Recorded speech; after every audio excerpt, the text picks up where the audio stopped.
xildhibaan Barre Aadan Shire waxaa nin xildhibaan ah dawladda federaalka golaheeda baarlamaanka ka tirsan xilal ka soo qabtay dawladda federaalka wasiirka gaashaandhigga laga dhigay intaas ay dawladda jirtayna waxaad ahayd hogaamiye kooxeed ama xabadbad intaa ku jirtay goormaa laga yaabaa Barre in intaad xabadda dhinac iska dhigto aad garowsato mas'uuliyadda xildhibaannimada ay leedahay oo aad la qabsato nidaamka iyo haykalka dawladnimo ee Baydhabo iyo ka jira magaalooyinka kale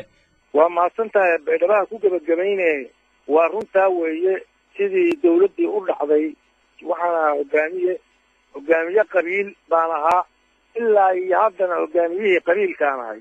xilka hoggaanka qabiilka wax igala wareega xilliga aan helo baanan horta arrintaas wareejinayaa kuna gudbi doonaa nidaamka guud oo aad sheegaysid haddii aan la helin waxa weeye waxa hoggaankan aan ku dagaalamayo dagaaladan badan aad sheegayso dhammaan waxa weeyaan dadkaygaa lagu soo qaadayay anaa laygu soo qaadayay weligay meelaan doonayo maanan aadin xukun ma aadayno meel kale uma soconno annagu waxa weeyaan qabiil ahaan baan deegaan ahaan iyo kiraam ahaan iyo sharaf ahaan baan isu difaacnaa maya waa naloo taba sheegtay xoog baa nalooga soo saartay markaad Kismaayo ka soo baxday kadib maxaa dhacay xageed soo martay waxaan soo maray wadada Kismaayo meesha la yiraahdo Kismaayo Qooqaani meesha la yiraahdo Diis Galiley Baardheere maxaa qasaare ku soo gaaray oo aad noo sheegi kartaa xildhibaan wallahi meeshaas adigu beelihii deganaa eriyadaas baa muxuu ahaa jidgooyooyin badan loo sameeyo ilaa 7 gaaraya rag badanna waa iga dhintay qalab iyo gaadiidna waa nooga qaateen magaalada khasaarihii nagu soo gaaray iyo kii dad kale aan ku gaarsiinay annagu midna ma heli karno sababtoo ah waan ka soo baxnay maana heli karin marka macluumaadkeeda dadka wax dhintay iyo wax dhaawacan iyo maana heli karin taas laakiin waxaan ku sheegi karaa xilliga aan ka soo baxay jidgooyooyinkaas beeluhu ii sameeyeen khasaarihii iga soo gaaray ilaa adigu 18 nin baa nooga dhimatay ilaa 20 waa nooga dhaawaceen 3 baabuurna waa nooga qabsadeen oo mid qori saaran yahay xoogagii kula dagaalamay Kismaayo ka soo bixiyo waacayo xoogagaasi waxa weeye waa beelo weeye waa beesha la yiraahdo Kablalax waxaana caawinayay oo dagaalka la galay ururada al-shabaab maxaakiimta iyo ciidan gaar ahaa oo OLS ay meesha ku diyaarsatay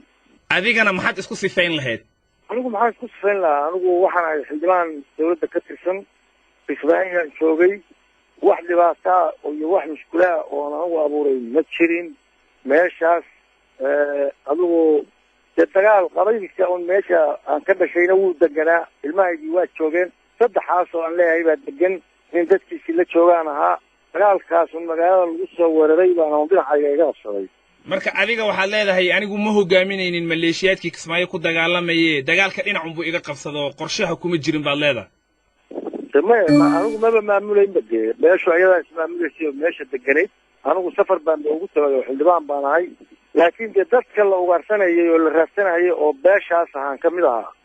wararka Kismaayo ka imaanayo waxa la sheegayaa meesha in al-shabaab iyo maxaakiimta wada jira ay qabsadeen sidan hadalka aad u dhigaysana uusan ahayn ma adeer cidii saxaysa ayada og laakiin anigu haddaad wax iga weydiisay wixii jiray baan kuu sheegay waxa weeyaan waa run waxaan ku yidhi ururka al-shabaab iyo ururka maxaakiimta iyo beelahaas oo iskaashaday baa meeshii nagula dagaalamay ayagaana gacanta ku haya Barre marka Kismaayo arrinteeda laga hadlo ama dagaalkan la soo qaado waxa la isweydiin karaa Barre waa markii labaad oo dagaal uu Kismaayo uga baxo waxa kale oo la isweydiin karaa maxaa Barre Kismaayo kaga duugan oo uga samri laadahay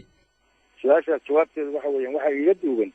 saddexaas baan leeyahay waalidna waa leeyahay kulligood Kismaayo wada joogaan mid ku duwan iyo mid ka shaqaynaya iyo mid ku nool inta ka dhaxla sidii ugu soo weerarta oo xoog iga soo saartana oo ilmahaygii haysata oo gurigaygii iyo hantidaydii iyo xoolahaygii iyo waxaygii bilaqaysata anigu dayuus ma iyo iska aan tegi maaye intaan xeeladaysta waan soo dagaalami haddii aan la yidhaahdo marka mar ha noqoto 2 ha noqoto 3 ha noqoto 4 ha noqoto ilaa muxuu ahaa aan ka wafaado waxa weeyaan waa xaqaygii waan ku dagaalamayaa haddii aan la idmo marka waxaad leedahay nin deegaanka u dhashay baan ahay laguna soo gardaroodo la soo weeraray horta waxa weeye aqoonshow Soomaalidu waxay tiraahdaa awraaray midna si ku yiri midna si ku qaaday adu dhalatay iyo maadan dhalan midna maaha waxa laga yaabaa Soomaalidu waa muwaadiniin dalka ma kale Soomaalida meesha degan oo ku nool baanan hadda anigu kamid ah marka hadda qorshaagu muxuu yahay xilibaan ma dib baad weerar ugu qaadaysaa Kismaayood ugu noqonaysaa reeraha iyo carruurta ka yaala oo aad sheegtay inay Kismaayo degan yihiin maadee anigu reerahayga iyo carruurahayga iyo dadkayga iyo familygayga iyo karaamadayda iyo sharaftayda midna qof anigu deeq u siinaan maayo waajib muqaddas ay ugu tahay inaan difaaco insha allahu waan ku soo noqonaynaa haddii ilaahay yiraahdo waana tegi doonaa meelaha ubadkanaga iyo caa'iladanaga joogtada goorma laga yaabaa markii inaad weerar dib ugu celiso anigu weerar baan dib ugu celinayaa kuma dhihine laakiin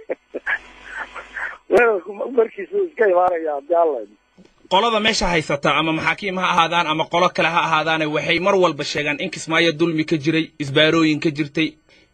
in la isdhacayay oo nabadgelyo jirin oo dulmigaas ay doonayeen inay meesha ka baabi'iyaan ma adeer dadku siday wax u sheegaan iyo siday wax u rabaan isma lahan waa runta isbaara wax xun weeye diinta ku xun dhaqanka ku xun nabadgelyada ku xun cid kasta oo la diriiraysana waa soo dhaweynaynaa annaguna waa la diriiri jirnay laakiin nimanka warkaas sheega warka ay sheegayaan iyo sida u dhigayaan maaha waxaad ku garan karaysaa adiguba aad balance ugu samayn kartaa inay wiil meel jooga ama laba wiil meel joogta isbaalada laga qaado oo laga suuriyo ma waxaa loo marayaa in beeladan iyo dadan oo degan oo muslimiina oo degan oo xaasas leh oo waayeel leh oo muxuu ahaa nooc walba leh in lagu xadgudbo la laayo la dhaco la barakiciyo sharafta laga qaado ma taasaa muxuu ay noqonaysaa marka yaa parallel u noqonaysa isbaaro awgeed baa meesha tan ku nin